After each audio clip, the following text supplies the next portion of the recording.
Welcome to OAA Now, your home for Oakland Activities Association news and information. Here's your host, Sammy Taormina. Welcome to the third edition of OAA Now. I'm Sammy Taormina, the blogger of the Dragon's Den, and also one of the hosts of Orion of Between Taorminas on ON TV. I'd like to give a special shout out to Charter One Bank of Lake Orion. They do a very good job at banking and all that, and also like to mourn the people who are going through a very tough time right now through the floods right now that hit our area yesterday, especially around southeast Oakland County, especially around, and of course parts of Macomb County as well. Now we're going to talk about the OAA. Of course, we had three different scenarios that happened the other day, other weeks, prior weeks. I mean, like, we had the West Bloomfield situation, of course, involving those two Nigerian transfers, and also of course, you had the return of Nate Emery to Bloomfield Hills, and also the departure of Rachel Gaiwa from Lake Orion's girls volleyball team, and also my thoughts about Media Day. That will probably be the first topic of today, is my thoughts and feelings of OAA Media Day. You know, I'm going to give credit and props to Luke Beach, who's the AD at Rochester, who did a very good job in setting up and organizing the event. When I look at the teams, you know what I mean? When I look at I was kind of impressed with some of the teams that was there. You know, when I looked at it from a perspective of talking with coaches, I thought probably one of the best speeches that I thought had a good speech was when I look at Steve Deutsch at Avondale. I thought he did a very good job over there speaking about hyping players up. I also think Berkeley, I thought, did a very nice job as well. Of course, Chris Sequoia going to his second varsity season. He had of course, he's going to be relying a lot on his youth. You know, he's saying this team's going to be better, he thinks, but question's going to be depth around there in Berkeley. I was impressed with him, you know, when he spoke. Of course, Greg Carter, I was very impressed with a couple of his quotes. You know, I thought he did a very good job there. But, you know, looking at a couple new head coaches, you know, Pontiac, they have John Lloyd over there. Of course, Ferndale, I was very surprised when they had a new coach when they brought him in. When I look at the Eagles, of course, they got a new coach in, gotta remember his name. I do have it on the blog. It's Eric Lloyd. Not Eric Lloyd. I'll figure it out later on. It'll probably get to me. And also Hazel Park. Of course, we all know what Kyle Riley coaching over there. I mean, when you look at who I thought did a very nice job, I thought those three teams did a very nice job. Media Day, hyping up the kids, hyping up their teams. I think that and they spoke straight from the heart, straight to the facts. And I also think Lake Orion coach Chris Bell also did a nice job as well speaking at Media Day. You know, there were a couple of coaches I was kind of disappointed in speaking to. I wanted to speak a little bit more clearly about their teams. You know, Kurt Richardson at Clarkson was one of them. I was kind of disappointed in not hearing much. You know what I mean? I understand that you're microphone shy, but, you know, just give some insight, you know what I mean, to the media. I was kind of disappointed in hearing that. And then Oxford with Bud Riley, I was kind of surprised that he didn't speak much about his team. You know, I don't know what it was with him. I don't know if it was something that could be with them. I mean, like, but he didn't say much. I was kind of disappointed that he didn't say much, you know. But when I look at other teams, you know, I mean, kind of impressed with Ferndale and their coaching staff. I mean, they got a new era, a new attitude over there. I think they're going to do some wonders. It wouldn't surprise me if the bottom feeders of the blue are going to be very, very, are going to be better. I think they're going to be competitive, you know, but we'll see what happens. Of course, you got some of the tough games coming up.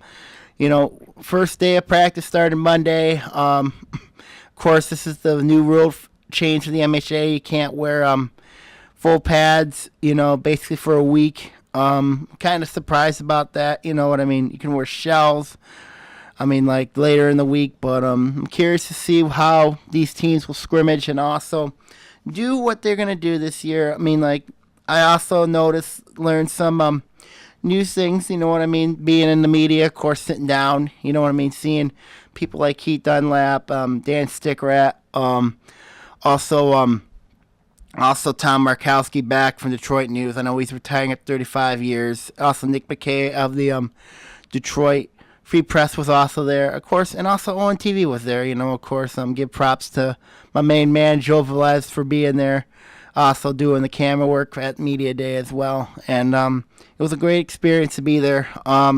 Being there at Media Day, of course, it was very, very interesting. You got to see some of the players. They got to see some of the when I did my interviews, you know what I mean. I wanted to speak to a couple of them, but I got the people that I was surprised to see. Happy to talk to Ferndale's coach. Happy to talk to him. Of course, I knew I was going to talk to Stony Creek's coach, Brad Zuby, and also Oak Park's coach, Greg Carter. And I was also surprised to talk to him. West Bloomfield's girls basketball coach and assistant coach for football, which is Matt Hilbers, who, of course, he's expecting a huge year for his girls basketball team this year. But also, he's focused on his Lakers, getting ready for the year. Curious to see how they do. But also the kids, the students, the captains basically wearing their football jerseys, you know what I mean, for the year. Some are wearing their home jerseys, some of them wearing the road jerseys. When I look at their jerseys this year, I was kind of when I look at their jerseys, Clarkston's new yellows are just, I'm going to be honest with you, I just did not like them at all because, when you look at Clarkston, they're either going to wear blue or they're going to wear white, you know what I mean? They'll usually wear the yellow pants, you know what I mean? But I was kind of disappointed that, Clarkson brought their new yellow jerseys that they're wearing. I'm kind of mind-boggling. They're going to wear that for their home match in Macomb, Dakota, week 1. If they do that, then that could be a little bit, I wouldn't say disturbing, but it could be a little bit interesting, I just thought that their new jerseys were a little bit questionable. I did look at Stony Creek's jerseys. They had new jerseys. They got new jerseys this year. Of course, I still think in my mind, you know what I mean, and I get in a little debate with their coach, Brad Zuby, is when are you going to put nameplates in the back of your jerseys? I think that the kids would like that, personally. I think that it would recognize them as a team, recognize them, just to show the hard work. You see teams like Lake Orion, I know, and Troy Athens, I know they put nameplates in the back of their jerseys, and it's one of the best dynamics, I think, of playing high school football is putting nameplates in the back of your jerseys, and I think it makes perfect sense for both sides. And I think that I think for Stony Creek, I think that would be a good idea. You have room in the back of your new jerseys, I think, to put nameplates in the back. Of course, Adams, last season under Tony Petrino, they wore their I call it their military style uniforms, and I like them a lot. I like their third jerseys a lot. I think they should be the home jerseys, you know what I mean? When I look at a team, a perfect reminder of Adams would probably be my favorite hockey team, which is the Dallas Stars. When they had their star jersey, their green with their black in 1999, they ended up becoming the regular road uniforms, and it became the home uniforms later on when the NHL changed jersey alignments. But also with Adams, I think that those military style uniforms that they wear, I think they need to be the permanent home uniforms. I think they look sharp in them, they look good in them, and of course with the brown and yellow, it's disturbing. You know what I mean? I'm serious. I'm being honest with Tony Petrino and his team. I just think that their third jersey from last year should be their permanent home uniform this year. When I look at teams when I look at other teams around the league, of course, I had a nice little conversation with Birmingham Seaholmes, with one of the people at MI Prep Zone in Macomb County, about Birmingham Seaholm. We talked about how that they're going to surprise them. Yeah, Seaholm will surprise some people. But the problem is with Seaholm is they're in a very tough league.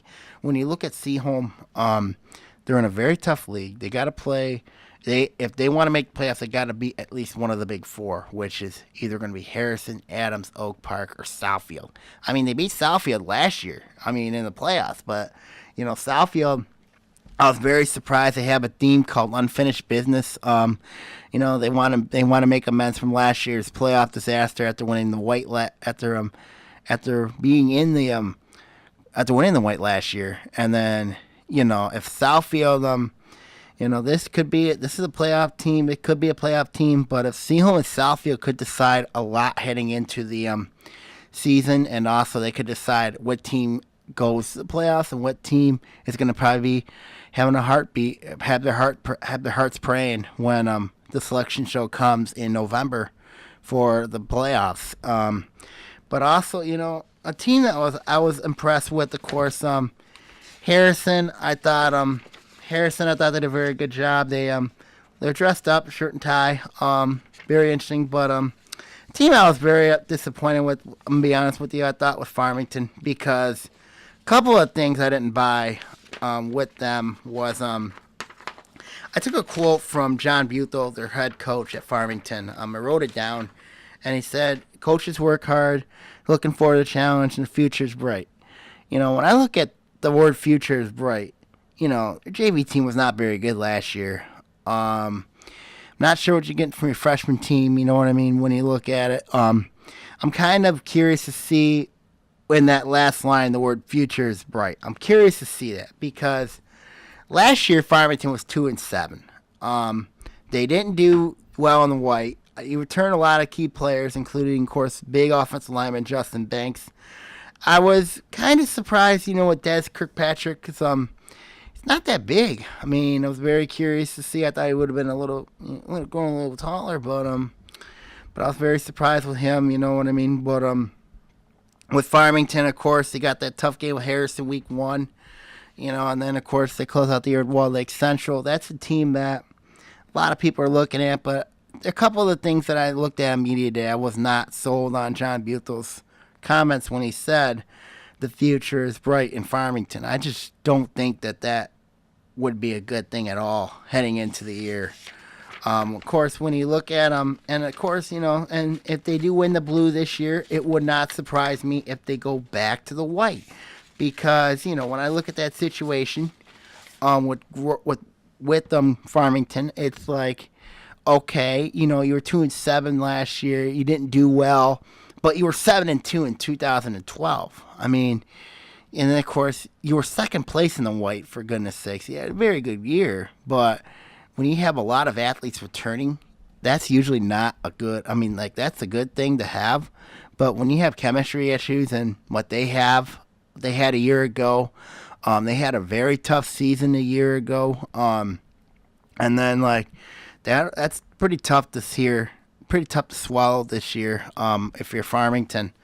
But you're in a manageable division. I just think that it's going to be a question mark this year when it comes to Farmington. I'm just not sold on the Falcons this year. You know what I mean? There's a lot of people. I know Scott Bernstein is one of the people that, along with Keith Dunlap of the Oakland Press, is saying Farmington's going to be very good. A lot of people, even other media people, are going to say that Farmington's good. I just don't buy that comment. I just don't buy it, because this was a team last year that really did not play well. And Farmington's an interesting one to figure out. But if they lose week 1 to Harrison, they lose to Southfield Lathrop, and if they lose to Avondale, I think that they're in a lot of trouble heading into the year. I think that that's a team I'm curious to watch heading into the year. Of course, Southfield Lathrop, they're another team I'm curious to see, because they're very young. Reggie Harris, I think, is going to have a huge year, I think. Also, when you look at, but another team I'm curious to see out there in the red is Oxford, because Oxford only brought 2 guys for media day. I was kind of surprised. One of them, of course, was Glacier Wallington. Everybody knows a lot about him. He's a very good quarterback, very good dynamics, he's a good playmaker, what he does. But also the when I look at Oxford, this is a very interesting team. They don't have a true running back, but they will probably have some pieces there. They got a tough matchup in 2 weeks with Romeo. The Romeo Bulldogs, a very good team, very physical team. When you look at Romeo, this is going to be a tough matchup, I think, for Oxford when they play Romeo. I just think right now, if you look at the matchup defense, if Oxford loses to Romeo week 1, I think the Wildcats are in a lot of trouble heading into that one. And that usually is not a good, and because Oxford still got to play Lake Orion, Clarkston, West Bloomfield, and Stony Creek. Stony Creek that next week, that's going to be very interesting. A team I was very impressed also to see was Stony Creek, because especially the comments that Coach Brad Zuby said, he had 7 kids play college football. The kids were very committed this summer. I was very surprised that wanted me to, when I spoke to Coach Brad Zuby, he wanted me to speak to his kids, you know what I mean? And I did that, of course. You got Jack Allen, a very good quarterback who's going to convert from cornerback to quarterback. You know, he did play it when he was a freshman.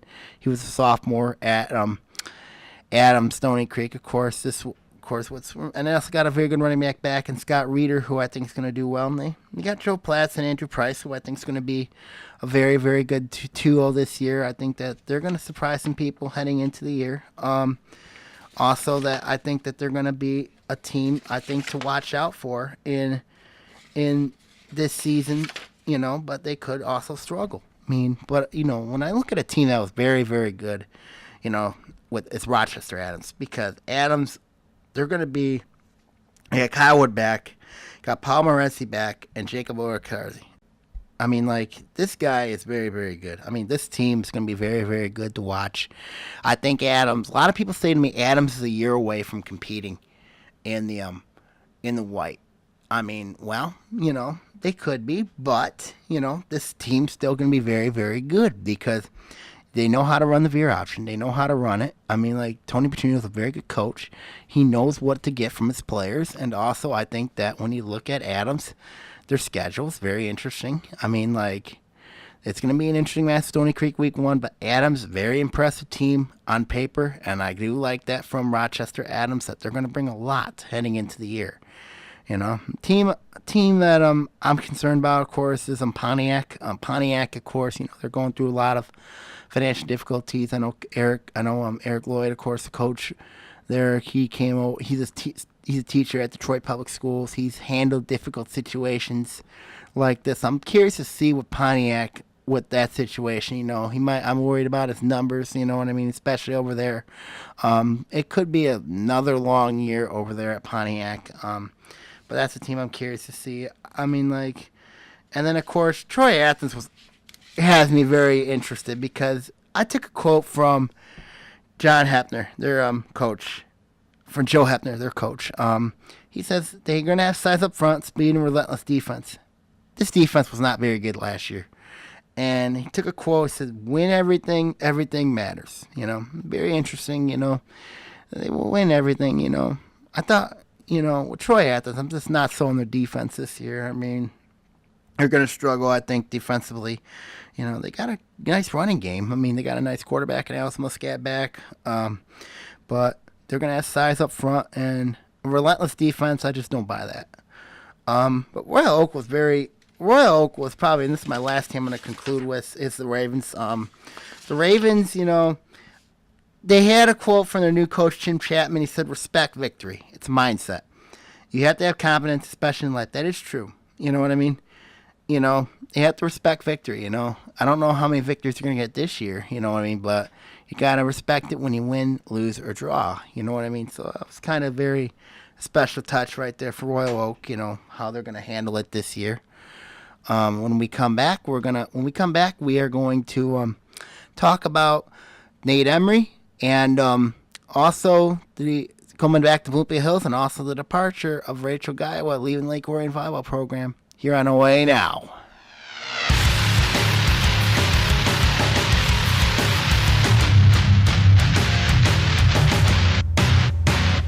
Prescription drug abuse is a national epidemic. The new way to obtain drugs is through parents' or grandparents' medicine chests. Removing prescriptions from your cabinet is the best way to keep drugs out of the hands of our young people. We've got to work together to protect our teens, our seniors, and our environment. Clean out your medicine cabinet today. Please participate in Operation Medicine Cabinet and drop off your unwanted or expired prescriptions at one of our law enforcement drop-off sites in Oakland County. We can't ignore this situation anymore.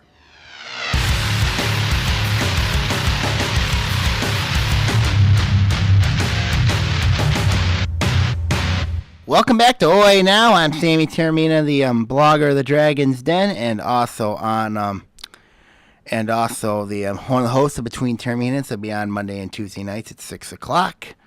We're going to talk about now. Of course, we have had a couple situations, two situations very important. You know what I mean? This last few weeks. Of course, we're going to go with the Bloomfield Hills Blackhawks first. The return of Nate Emery. Of course, Nate Emery was a free safety / running back at Bloomfield Hills. When you look at the Blackhawks, you know they already had a very good quarterback come back in Cameron Dalton. But you bring in back Nate Emery. Of course, he was a running back for when Jeff Loria was at Bloomfield Hills Slosser, and then Emery transferred to Utica Eisenhower. You know, Emery knows how to spend. Has experience playing against some very good competition. But also, I look at a quote from Scott Bernstein of the Oakland Press. He said he called Nate Emery Nate the Great. You know, why? I mean, why would you hype up somebody? You know what I mean? He's done wonders, yes, but I'm curious to see. But that was against blue competition, though. Bloomfield Hills Losowitz, remember, they were in the blue the first two seasons that Emery was there, and they made the playoffs. Last year, of course, Emery going to Utica Eisenhower, you know, and playing for the Eagles. I mean, like, Utica Eisenhower had a very tough year. They had Jan Chomansky also. He transferred over there as well.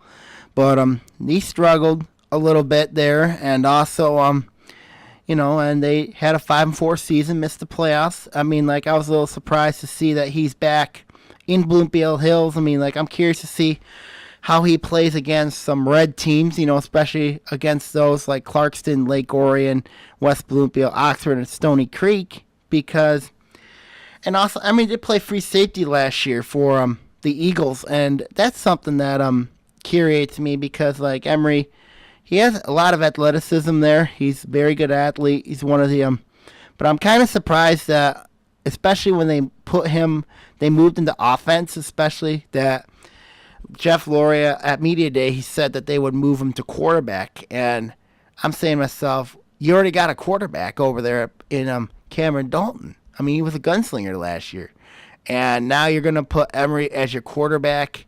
It would make sense if he was a running back. I mean, that's something they need help on. I mean, I know for sure it's their skill possessions. I know that's for sure. I mean, their strength is line play. And you got a defensive, and you got your two linebackers, and each linebackers are back. You know what I mean? But it's something that I do question. I mean, like, Emery's going to do a lot of wonders this year for Bloomfield Hills, but the schedule, I think, is going to be very, very daunting for Bloomfield Hills. I mean, they play Walled Lake Northern week 1. That's an interesting matchup right there off the get-go because we all know Walled Lake Northern can score points, and, of course, you know, but I think this team, Bloomfield Hills, I think they're going to score a lot of points because, you know, Walled Lake Northern was not a very good defense last year. And that's something that has to be addressed if, you know, and Bloomfield Hills' defense last year was not very good either. So in that game, week 1, I expect that game to be a high-scoring affair when you look at and I think Nate Emery's going to be a huge factor in that game. But, you know, doesn't Emery... You know, of course, you know, Nate Emery's going to be a huge addition by subtraction with this team because you're going to move what we're going to do with Cameron Dalton. You know what I mean? Especially what he brought to the table last year for you. You know, I mean, like, I think Emery gives you a better option at quarterback, you know, but he has had experience also playing against some very good competition. You know, Emery did play against teams like Macomb, Dakota, Clinton Township, Chippewa Valley, you've had to play Romeo. You've had to play those Utica. I mean, Sterling Heights Stevens and those type of teams. I mean, like in the MAC Red. But this is a whole nother animal now. Is in the fact that you're playing against some of the premier teams. I mean, like the OAA Red is not going to be an easy stretch for Emery and his and especially for Jeff Loria and his Blackhawks at all, because, you know, when you look at that matchup, when you look at having to see teams like a Clarkston or Lake Orion or an Oxford or Stony Creek or a West Bloomfield, you know you're going to be in for street fights. You know, you're going to be in for wars. And one thing that I was very disappointed with Bloomfield Hills is they didn't address their their defense was not very good last year. When I look at the teams that they have, when they have back, of course you got two linebackers, and John Mitchum and Andrew Rabach, who I think is going to be huge for this team, and also you got two linemen back in Jeff Ross and Brian Gutowski, who I think is going to be huge. Their strength is their offensive line, and of course the linebackers, they're all back, but their weakness, of course, is their defensive secondary. Their corners. There's going to be, if people, they're like, I would compare maybe the Detroit Lions a little bit because, Lions, their strength, of course, is up front, but their weakness right now is basically in the defensive secondary, and I think that Bloomfield Hills has the same problem there. Emory's going to probably help them over there at that free safety spot, but also, if he gets hurt, this could be an interesting year for Bloomfield Hills, especially when you look at that team that the Blackhawks do have back. They got some questions. They do Ringer, of course. I like them in their matchup week 1 with Walled Lake Northern. Even though it'll be a tough matchup for them, I just think that Bloomfield Hills will be all right heading into the year. But when looking at those 5 games, I can see Bloomfield Hills getting beat. I can see them getting beat by Clarkston, Lake Orion, Oxford, Stony Creek, and West Bloomfield. I think I can see that happening this year for Bloomfield Hills. But, you never know. It is football, you know what I mean? Any team can be beat on any given day. It's what the thing is, and that should be a motivator for Jeff Loria, for Dan Loria, and his Blackhawks staff this year. Of course, another one I'm going to talk about, of course, I'm going to leave football here for a little bit. Of course, we'll keep an eye on the situation this year when it comes to of course, you got scrimmages coming up next week for every team, coming up. And then, of course, week 1, you got the all fun starts when it comes to football. You know what I mean? You got Mighty football coming up, which is going to be really interesting, especially when you look at some big games. There'll be some fun games week 1. We'll mention that probably next week, either next week or 2 weeks here on OAA Now. Now, the next teams we're going to talk about here is we're going to go from football to volleyball. Volleyball starts on Wednesday. And, of course, there's one key component, I think, and it's going to probably hurt, and it's going to be Lake Orion Dragons. You know what I mean? Of course, Lake Orion's in a very interesting position. They were ranked number 3 in the Dragons Den volleyball poll coming up, but they will not have a key piece there this year, and that is in Rachel Gaiwa. Reason why is because apparently there's some tough situations, I guess. And should I not to play volleyball for her senior year? It's kind of a disappointment because, this will be her senior year. She's, I think, one of the best players on that team. But now you're going to be asking a whole lot now from Hannah Murdoch on a team that, of course, Murdoch, in my opinion, of course, she's a hit and miss player. You know what I mean?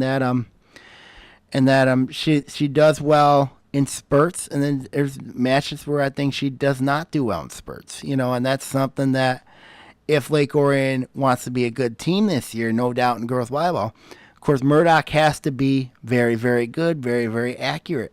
And also when you look at them, and also Lake Orion's got a first-year varsity coach in Tony Scrivata, who knows the program. He's been a JV coach for the last 2 seasons under Ross Talbot. In his crew, but he does coach a very different style. But I'm curious to see how Lake Orion's going to handle the OAA, the Red this year, especially when you have to play team like Birmingham Seaholm, team like Clarkston, Bloomfield Hills. I don't know what it is with this team when they play Clarkston. Clarkston's had their number. I know the last 5 of the last 6 years, 6 times they played, especially in a big game like situation. And also in the last 2 seasons, the Wolves have eliminated the Dragons from the playoffs. Clarkston's going to be good again this year. Also for for Kelly Admiral, they returned Taylor Dillinger, of course. We all know Dillinger. She played last year. She had 1 year where she transferred to Alabama near Huntsville. And, of course, that was something. Of course, I know that, and, of course, we all know, that was something that it was something that very intriguing. And also Clarkson doesn't return. They got a very young backcourt coming back. I mean, but I'm curious to see how that matches up. And also Birmingham Seaholm's got a lot of experience back for Heather Lippert and her crew. But the schedule's tough for Seaholm. But back to Lake Orion. When I look at Lake Orion, this was a team last year that had a lot of consistency issues. This team they were not consistent. They struggled in that area. This is something that this team has to address. When you look at it in volleyball, consistency, you have to be very, very good. You can't have games where you lapse. I think they had at least 2 games where they had lapses last year. Seaholm was one of the perfect examples of that last year, where they had a huge lead and then they just gave that game away. You can't do that in volleyball. If you do that in volleyball, you ain't going to win games, nor are you going to win divisions, because this is a team that I think has to be on a mission there. It would not surprise me if this team is ranked in the state to start the year, but also it would not surprise me if this team is not ranked in the state, but you got to look at some key players with the guy with departure. You got to look at a girl like Leah Kaluger, who I think, of course, the Kaluger name has been very important in Lake Orion volleyball. Of course, you got Leah, you got Gabby Kaluger, and you got Leah Kaluger. You know what I mean? I think that it was something that that name will ring a bell in the tradition of Lake Orion volleyball. Of course, that would be a huge I think she goes in that setter role right away, but she's an unproven player. She played 1 year in JV last year, but I'm thinking that she's got to prove herself on the varsity level. I think she's going to be very good there. And, of course, you're replacing a libero in that area. Of course, Allie Shanauskas is gone from that team. Now you put in a girl like Corey Varney, who I think is going to be a very, very good player. And then you got the Weiner twins, the Weiner sisters, Nicole and Natalie. I think that it's key for those 2 girls to step up their game, and also you got Weiss Herkmans in the inside, But the question's going to be that wing spot for Lake Orion. If Lake Orion can develop that wing spot, especially they got a good player there in Riley Red, but you don't know what they're going to have. I mean, you don't know if she's a hit, if she's a hit and miss player, then this team's going to struggle. But if she's a hit, this team could go places. If she's a miss, then it's going to be bad. That's one thing that Tony Scribano's got to address heading into the volleyball season. And also, the key for this team, being honest with you, is Hannah Murdoch. If she develops her, if she can have a killer instinct, develops that killer instinct, and just be that dominant player that, her sisters Shannon and Sophie were when they played. That's something that this team needs. If she can develop into that dominant player, because it's hard to play, when you had 2 sisters who were very, very good. Shannon, of course, and Sophie both played on that team that went to the state finals in 2011, and also now Hannah was also on that team, but she was up there for the playoffs. But when you look at this team, everything goes around her. If she is on her game, this team is on. If not, then they're going to struggle. And that is something that has to be addressed. Their schedule is very friendly this year. They got a lot of home matches. They got Seaholm at home, Stony Creek's at home, Oxford's at home. They got to go to Clarkson. That's going to be a tough game right there. And then, of course, you got to go to Farmington. That's going to be an interesting matchup right there. But the big ones they got to get is that Seaholm game, because I think that Seaholm game could very much tell where Lake Orion's at heading into that year. And also, I'm curious to see how they do without Rachel Guywa. Of course, when you lose a girl like that, especially with what she had, she's a very good setter. She knows how to create, one of your best defenders, and now, she's gone, and it's a tough situation right there. But I know Tony Scrivana, I think I know him. I think he's gonna fix that team. He's gonna. We'll see what happens, especially in that first week. You know what I mean? And then we'll see what happens. I think that this team's they're gonna be improved, but they got some questions, especially with youth. And they got some experience. They had some girls who played last year, but But, how are you going to replace Rachel Gaiwa? You know what I mean? That's a tough to replace her, especially what she brings to the table, what she brought to the table last year. And, of course, it's going to put a lot more pressure on Hannah Murdoch, especially. We'll just see what happens when it comes to that team. But, if this team can play very well, especially when it gets into late October into early November. And you know what that means if you're fans of Lake Orion. That's usually district play and also regional play, but also especially in the district where it's at home, it's in your home backyard. You're going to probably have a good fan base coming over there, especially when you have to play a team like Clarkston. I mean, it wouldn't surprise me because that district's very manageable, especially if this team can get by Clarkston, which I think they can. Taylor Dilder's a very good player in that district also, but but if you get by there and win that district, then you got to deal with Romeo. I'm not counting out the other teams. You know what I mean? Adams is going to be well improved. Stony Creek's going to be improved, and also Rochester's going to be improved.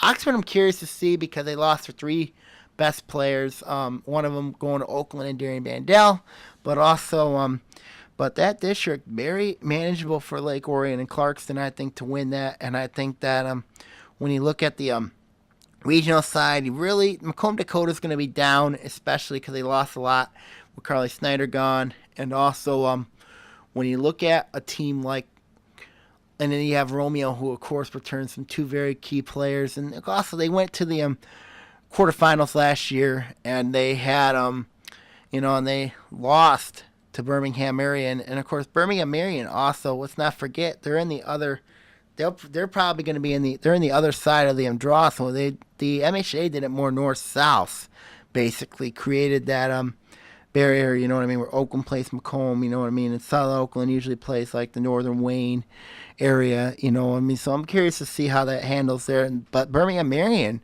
it's got a tough district themselves. They got to go through Seaham and Bloomfield Hills, and I think that's a tough matchup right there for Birmingham Marion. Even though they not only host the district, they also host the regional, which is going to be very, very interesting right there, and also very, very key to know when you look at Bloomfield Hills that this is a team that when you look at Bloomfield Hills, they did lose. They have 6 starters back, and then they have and of course Seaham, of course, has a lot of players returning as well. I think they're going to give Birmingham Marion problems when it comes to district play heading into the season. Now back to Lake Orion. If Lake Orion, this is the year for Lake Orion, because if they can find a way to overcome this, especially with the departure of Rachel Gaiwa, I think this team could go places this year, and they could do some wonders. Especially, I remember when they had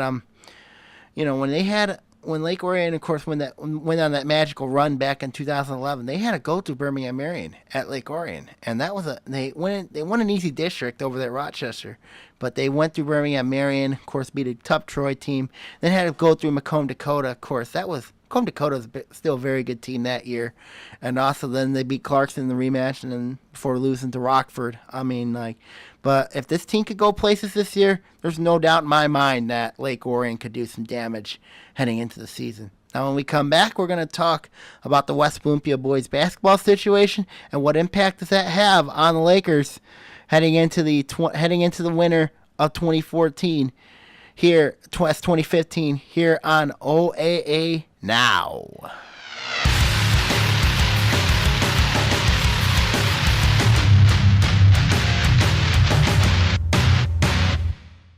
We want a Habitat home. I love working on my Habitat home. Soy dueño de una casa de Habitat. My neighbor is a Habitat homeowner. Being a Habitat homeowner has changed our lives. My mortgage payment for Habitat is less than what I paid for rent. Habitat for Humanity of Oakland County currently has homes available with mortgage payments lower than most rent payments. If you or someone you know needs decent and affordable housing, call 248-338-1843 or visit our website at habitatoakland.org.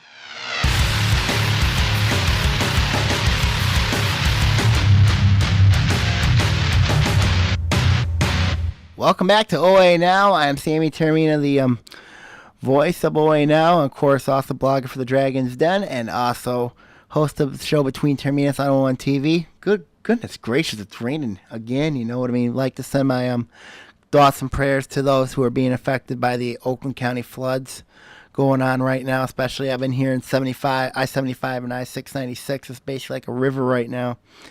Right now, I got a lot. It's a mess down there, especially down in the southern and southeastern parts of Oakland County, along with some parts of Macomb County that's being affected by the rains.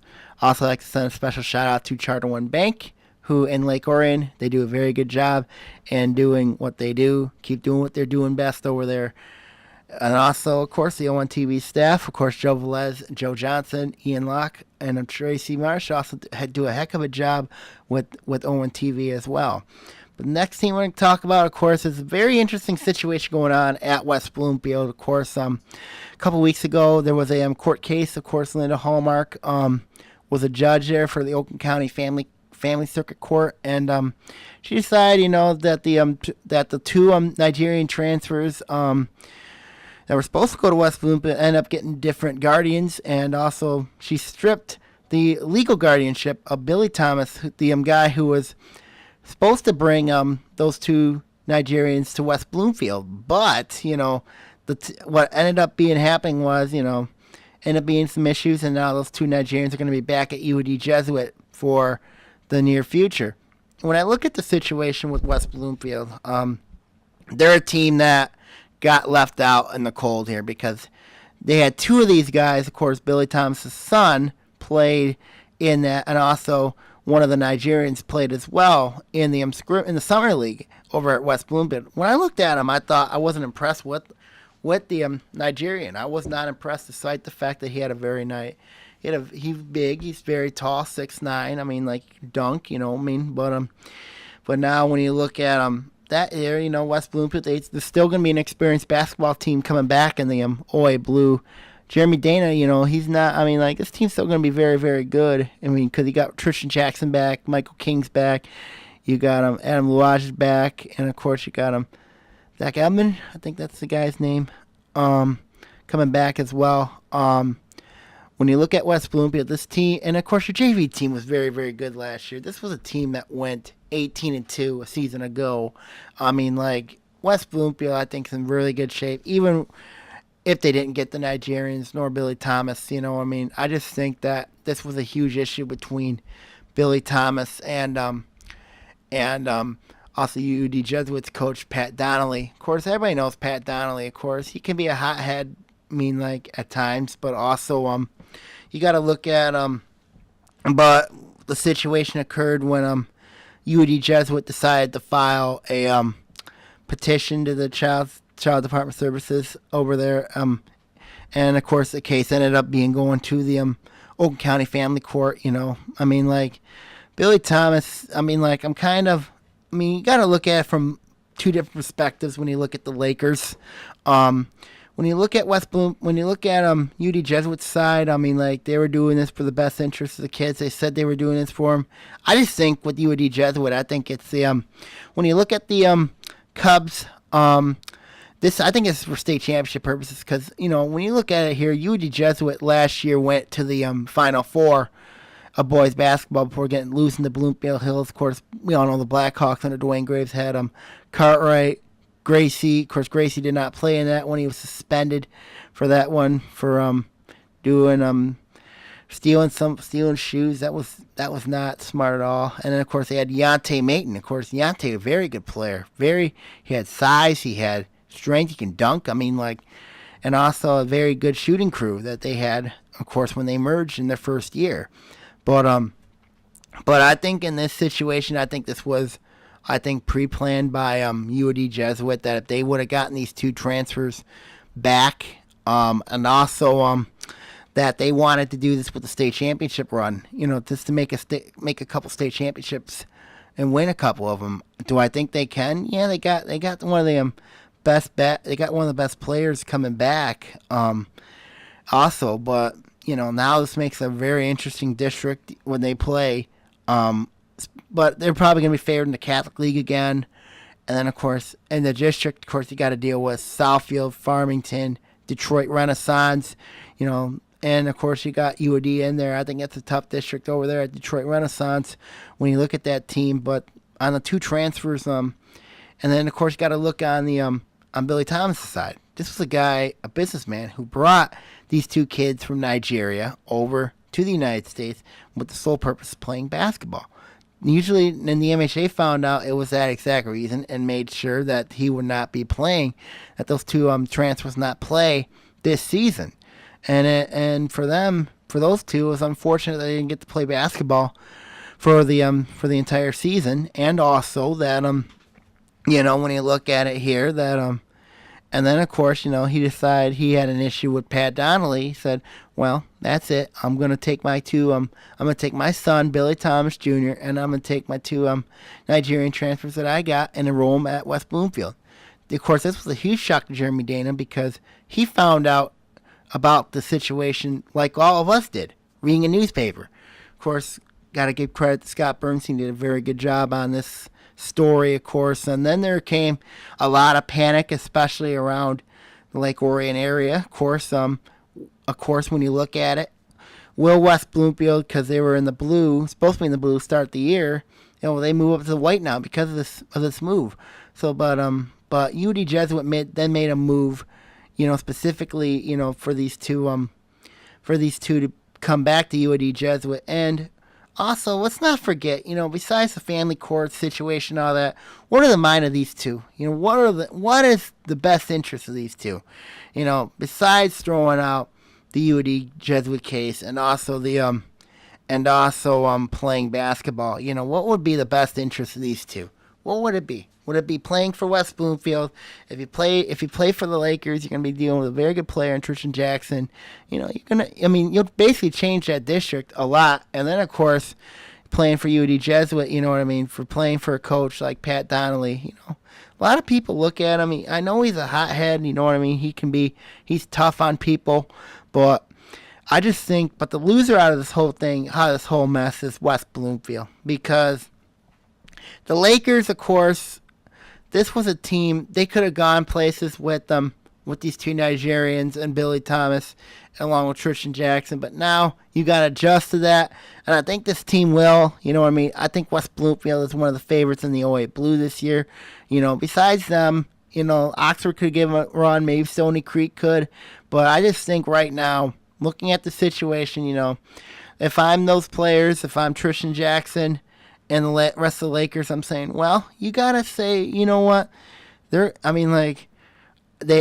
were here for the summer. They competed for us, But now I feel betrayed if I'm West Bloomfield, because here's a guy that wanted to enroll his kids to West Bloomfield. Here's a guy that wanted to just basically say is that can you trust people from the outside now? And my answer, to be honest with you, is no, you can't, because especially what happened here, I think this was a case that we have to learn, and not only as players, but also as coaches, also to not trust anybody from the outside, because you don't know what their legal guardianship's going to be. You don't know that unless if you have full custody of the kid, you know what I mean? And here in this case, you got to look at West Bloomfield.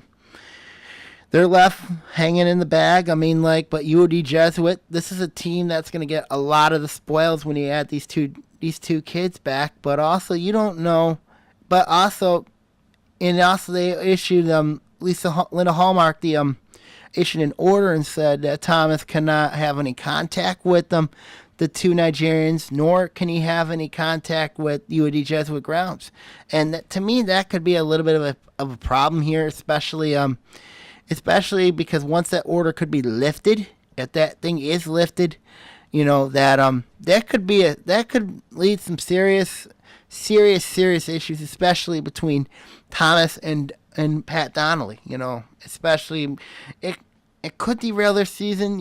But in the end, I just think it probably will not, because I think UD Jesuit's way too talented this year to be competitive, to be very good this year. I just think that UD Jesuit was one of the best teams right now, and we're in August right now. Basketball doesn't start until November, in which they're one of the best teams to keep an eye on, especially heading into the year. I'm not sure why. I question a little bit why UD Jesuit's in Oakland County, but it is what it is with the Cubs, and especially those two players. But I ask myself, what do the players think? This has been a whole different experience when you look at them in that matter with those two transfers. I mean, like, going back to UD Jesuit, you know what I mean? What do they want to do? You know what I mean? What are their actual decisions? Not from politics, not from...